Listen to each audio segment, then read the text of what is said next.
What's up guys, NepentheZ here and welcome to episode number 3 of Squads for Profit. Thank you guys so much for the support on episode number 2 and episode number 1. They're both approaching 10,000 likes, and if we can get anywhere even close to that again this time around, I would just be overwhelmed. Like, I'm loving the fact that you guys are loving this series. As you can see, just as we're struggling to get in here, I sold all the contents of the pack. I sold or discarded a lot of it. I sold a couple of the players and discarded one more, and I end up with 24,500 coins pretty much. And if you guys want to purchase any Ultimate Team coins, check out FIFACoinTrader.com. Their link is in the description. A very fast and reliable service. So as you can see, we've got 24,546 coins, and I was thinking to myself, what formation are we going to use? And I was having a look through them because I want to use formations that don't get used in FIFA often. You know, I want to steer away from the 3-5-2 and the 4-1-2-1-2 and whatever. So I thought this time around, guys, I'm going to go for a 4-2-2-2, and yeah, let's get into the team that I bought. Okay guys, so into the team we go, and I've got one player on the trade pile just because I haven't got enough space in the team. I bought one too many players by mistake, but I picked up Jorge Enrique there for 2,000 coins in a 4-1-2-1-2 right midfield position. He should hopefully go on and sell for around 2,500. He's actually really sought after, especially in that formation and position. I wanted to try and build a Liga do Brazil team, and I was thinking about building a Liga do Brazil team that wasn't Brazilian players, but like only non-Brazilian players. But that, as you can see by the team on the screen, didn't work out. What I ended up building was a Liga do Brazil / Brazilian hybrid. So let me take you through the team. I picked up Leandro here. The guys on the bench I just picked up for the sake of having them on the bench for most of them. 350 coins there for all of these players. Bruno Cesar, Fernando as well, 350. Romulo for 350. Renato Augusto, 350. Then I picked up Diego Forlan for 750 coins. Ramirez there for 6,000 coins in a 4-2-2 CDM. He should sell on for around 69 to 7,500 coins from what I've seen. I picked up D'Alessandro for 700 coins, 5-star skill moves, and Carlos Eduardo as well, 750 coins, 5-star skill moves. Andre Santos for 500 coins. Now, a lot of these players on the bench will actually be used in the main team, Ramirez and Carlos Eduardo specifically, but they just need to get their fitness back up at this stage.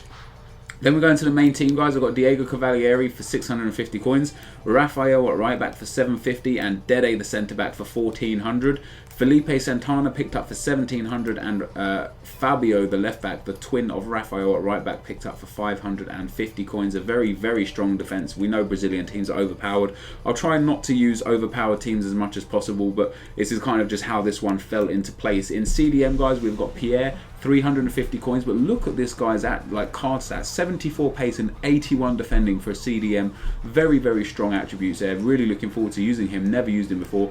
The other CDM guys, we've got Luis Gustavo for 550 coins, an absolute bargain for him. And then in midfield, we've got Wellington Nem as one of the cams for 750 coins. That heavy pace, but more important than that for me is his 84 dribbling. And the other side, we've got 5-star skiller Valdivia, 700 coins. Very, very strong player. I was umming and ahhing about whether to get Valdivia or not because there's a lot of other options I could have had here, but AA9 skills tells me he's a very strong player. Then up front, guys, we've got Wellington, 4-star skill moves, 4-star weak foot for 1,300 coins, and Alexandra Pato for 2,000 coins, also 4-star skill moves, 4-star weak foot. So that is the team, guys. I picked up the manager as well. As you can see, he cost me 150 coins, and I got a large morale card that cost me 550 coins. So we apply that. Everyone's got good enough morale. I've got a few small contract people, Ramirez there on 1, and the striker Wellington on 1. But I've got those contracts in that pack that I'll be applying to them. And we're going to go ahead and have a run in the Gold Cup and see what we can do with this team, and then sell it on and see how much money we make. It's going to be tough making the teams from here on in as well, but we'll talk about more over the gameplay. So I will be right back. So into the first game we go, guys. The first game of the Gold Cup, and I just strike gold anyway. You know, I hit the jackpot getting a bronze starter pack team with 45 chemistry. Couldn't have wished for a better game to start off with. It's been real tough actually playing the Gold Cup recently. Before this game, my current record with this sort of series account is 8 wins and 0 losses, which is absolutely awesome. You know, very happy with that. And I've come up against some really good teams, and I've been playing some really, really good FIFA, which has been really nice. And this team's going to be a bit interesting for me. I know that a lot of people might be not annoyed, but be like, oh, you know, you got Dede the centre back and Felipe Santana as defenders. Like, it's an overpowered defence, and you're right, it is. But I can only buy players with the coins that I've been, you know, that I've got. Basically, I can't just go out and buy some next random defender. Like, I can't go out and buy Thiago Silva or anything, simply because look at that for a goal from RAFAEL as well. Simply because I can only build the team with the coins I got, and it's actually really difficult to build the team with the coins, because like, first of all, like, you look at it, like with this one, like, I've got some quite expensive players in this team, you know, like Alex Pato in this team is quite expensive. He's not crazy expensive. And like in the last team, in the second team, I had Ibate and El Shaarawy, and they're both like relatively expensive players considering how many coins I started off with. You know, I started this series off with 10,000 coins, and to build a team, as the guy rage quits there, you know, I went 3-0 up, he rage quits, and to build a team with like X amount of coins, where not only do I have to build a team, but I have to get like any squad cards, like morale cards, or maybe any position change cards if I can find the player cheap enough and go and get the position change cheap enough. I have to buy contracts, I have to buy, you know, like the manager. And somebody asked, why do I buy the manager? Like, I only get 1 extra chemistry, and it's simply because it's actually a decent way to make profit on coins. So the next team I come up against, guys, he's got 5 at the back, a 5-3-2, Higuain and Gomez up front, Xavi Alonso, Iniesta and Xavi in the midfield, Pepe, Mascherano, PK, Valdez, don't know who the right back is, I can't remember his name off the top of my head, and then he's got Monreal at left back, and it's a very strong team, and 5 at the back. And I actually took an early lead here. Wellington Nem down the left hand side. What I love about Wellington Nem, obviously he's got great pace, but I also really love his dribbling, because he's got nice high dribbling, and that's awesome to have in the game. But I score a 6-minute goal there with Luis Gustavo, and look at this, straight from kickoff, Dede the centre back, pow, get owned, son. I thought that was a booking myself. I thought, he's going to get a yellow card. Nope, the ref decides to give this guy a red card, and Dede the centre back is sent off the field. And I thought, crap, like, this is going to be difficult anyway. You know, I'm 1-0 up, but he's got 5 at the back. Defense, I've only got 10 men. He should have capitalised massively, but he didn't. And Wellington sends it to Pato, and Pato scores to make it 2-0. But going back, guys, so the reason why I buy a manager is because I pick up a manager in the right formation for 150 coins, and if I can sell him on for 200 or 300 coins, it's just a nice little way to make a little bit of profit. Not too much profit, but it still keeps the coins total ticking over. You know, it's still something. It's still a very decent method to keep the revenue like going over. And it's the same every single game. I've been managing to get squad morale cards for 500 coins, which is very cheap, because they can go for as much as 700 or 800 coins, right? And they can go for as little as 300 to 400, but it's really hard and really rare to find them. Like, I don't have the time to sit there and wait around until one comes up. So I think 500 coins per episode gets wasted on those sort of cards. And obviously I bought 600 coins worth of fitness cards in one game, one episode. In episode 2 I bought the fitness cards, which, you know, it takes away some of the coins. So like, I'm earning coins from the gameplay, I'm spending that usually on like contracts and fitness and morale cards. And then into the semi-final, guys, look at the guy we come up against, 41 chemistry. His team is all over the place. He's got a left back, a centre back, a centre forward at left back, a CDM at centre back. He's confused with this game right now, and I thought to myself, like, you know, this should be my easy route into the final. So I was very happy about that.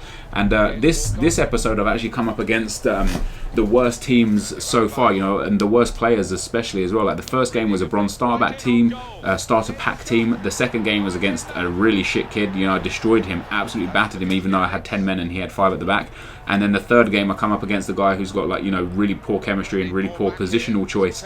And it was just a matter of time before I got into this game and ended up scoring goals, and that's exactly what happened. But with this series, like I say, it's hard to judge, like, first of all, what team I need to build, and secondly, what players are in the team. Because the thing is, like, for example, in one of the teams, like in the last team, I picked up Abate and El Shaarawy and Mikoli, and I put them in the team, and then it left me with like X amount of coins. And with that X amount of coins, I've then got to fill in the rest of the team and the subs, and it's difficult to judge exactly how much you want to spend on those 1, 2 or 3 key players. Because like, after this episode, or even in this episode, you know, I've got like 25,000 coins pretty much. I could buy a player worth 10 or 15,000 coins, no problem, and then I'd have to really skimp and scrape around the rest of the team and hope that I make enough profit selling them back on again. I've got, you know, 25 or 30,000 coins again, and can increase the team and better the team. And it's a really difficult process, is what I'm trying to say. You know, it really is a difficult process. It's more difficult than I thought in terms of buying the team. Into the final we go though, guys, and I come up against this guy, and what a team he's got. He's got informed Benteke and Aguero up front, David Silva and Royce in midfield, Gundogan and Fabregas in CDM slots. Then he's got Jordi Alba, Sergio Ramos, Thiago Silva and Dani Alves in defence, with the team of the season Marchetti in goal. And I was just thinking, damn. And this was one of the toughest games of FIFA I have ever played.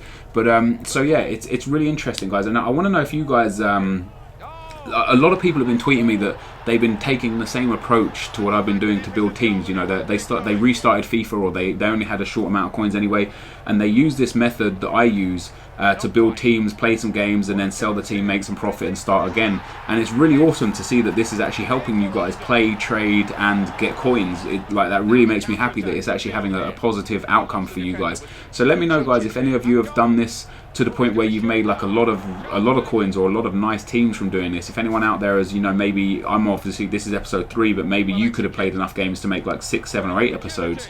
So let me know how that goes. And into this game, guys, this guy was being very annoying when he went 1-0 up. He started time wasting, and when he went 2-1 up, he started time wasting. And I scored in the 90th minute there with Ramirez with the last kick of the ball. And then in the 111th minute, look at that, an own goal there from RAFAEL. I think that was RAFAEL, maybe it's Fabio. It was Fabio.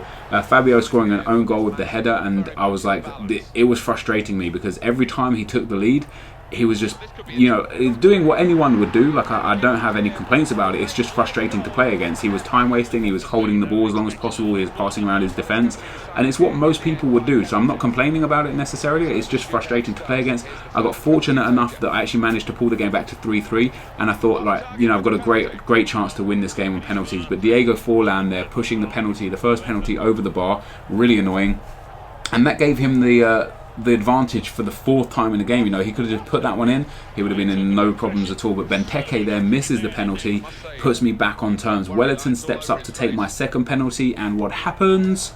Boom, he scores. It's no problem, it's no worries. Wellington puts it into back of the net. Yes! Sergio Aguero for this guy steps up, and I find penalties much about mind games than anything else. Like, you could say it's a bit of luck, it's a bit of this, it's a bit of that, but for me, mind games are what is normally the issue here. Like, you know, Carlos Eduardo here for me steps up, takes a penalty, great stuff. Like, you might have someone that goes like 3 times in the same direction, and then you think, damn, they're going to go in the same direction again, and that's when they change it up. Or you might sit there and think, damn, they've gone 3 times in that direction, they're going to go there again, or like they're never going to go there again, and then they go there for the 4th time, you know, and just completely keep putting you aside like that. And I scored a nice goal. Sorry, I missed the ball there with Valdivia. That was perfectly in the green, and I barely touched up, but it hit the crossbar, it went out, and it gave him the advantage again with just 2 penalties left. You know, if he scores this, the pressure is on me, but I managed to save it with my penalty technique.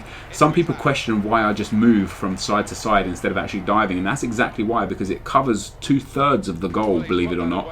I scored a cracking penalty there to make it 4-3 or 3-2 in the penalty taking section. And he steps up with Gundogan. It's 3-2 currently. He needs to score to stay in the game, and that's exactly what he does. And I stayed down the middle that time, but like I say, like, when you move just to the left or just to the right, you cover the middle and you cover the direction that you're in. So there I dived, because the mind games, like, it was getting to me. I couldn't, you know, I was very nervous with this game. I really wanted to win. I really want to keep my record, because right now we're 11-0. And if I win this, you know, 12-0 with this series, that would be absolutely insane if I could manage to pull that off. And we go to 4-4. Fabio here steps up to take the penalty and smashes it into the back of the net. A really quality penalty from Fabio there, who's right-footed, strangely enough. I actually thought he was left-footed. I don't know why. We both have the same badge as well, I'm just realising, unless that's a glitch with penalties. But he steps up, and there we go. We save the penalty, guys. We make it 5-4 on penalties, I do believe, or 6-5, and win the tournament. But the strangest thing happened. It turns out to be a glitch in FIFA. If you win a tournament on penalties, you do not get the tournament prize. So I missed out on 2,000 coins because EA decided to give it to the guy that lost on penalties. There you go. I'm winner of the Gold Cup, but did not win the 2,000 coins. Very, very frustrating. But after the gameplay, guys, after all the matches are said and done, like I say, it was an even game. He probably deserved to win it. He had more possession simply because he was passing it around the defense when he was in the lead. But after the After all was said and done, we're 12-0, and we have got, I think, 2,500 coins from 2,300 coins from gameplay. But guys, let us get into the selling of the team.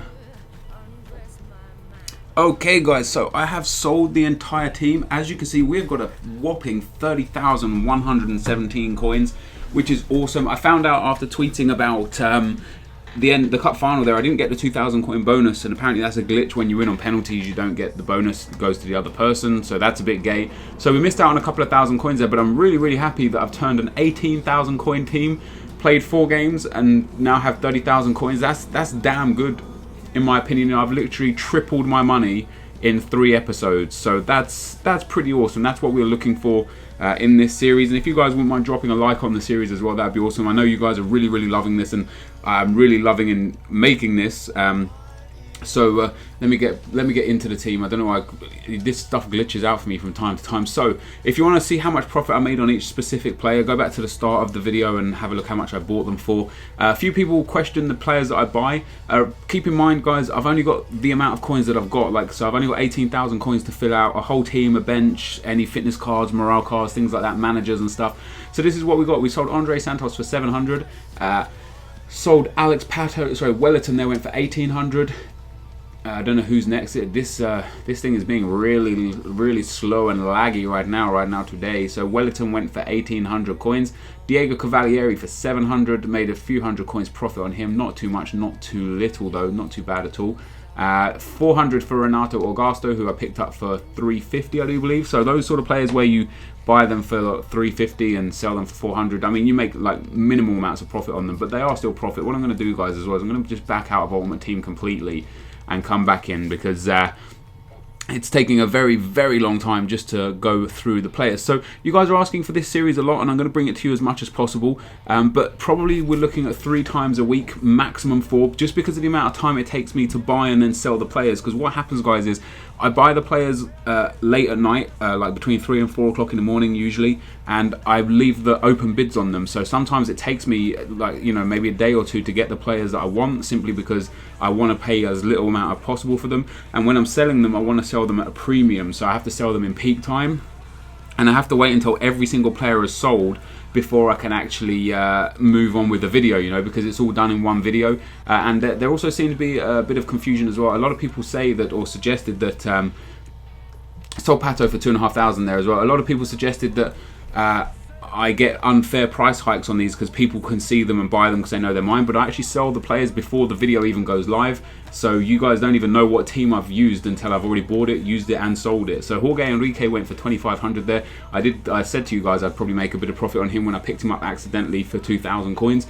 Carlos Eduardo went for 1,000. Wellington Nem, who he was a pretty good player. This is taking like a really long time, so what I'm going to do is just skip through them and then clear them off camera. So Carlos Eduardo went for 1,000. Wellington Nem sold for 800. I really enjoyed using him. This guy sold for 400, and Fernando for 500. RAFAEL for 900. Pierre for 400. Luis Gustavo for 750. Really thought I'd get 900 for him. Fabio for 500. Dede, the centre back, for 1,600, and Felipe Santana went for 1,800. The manager only won 50, so I lost a few coins on him. Valdivia went for 800, Felipe for 500, D'Alessandro 750, Romulo for 450. Ramirez went for the 7,500 coins that I predicted he would do. Bruno Cesar for 400, and Diego Forlan went for the 800. So that is what we're left with, guys. I'm going to go ahead and build a new team and a new formation and try and do this all over again and see what we come out with. So thank you as always very much for watching. If you are enjoying this series, be sure to leave a like, rating, comment, and subscribe to my channel if you haven't already. Loving the support for this series and really enjoying it, so that's awesome. Thank you, guys, and I will see you next time. Peace.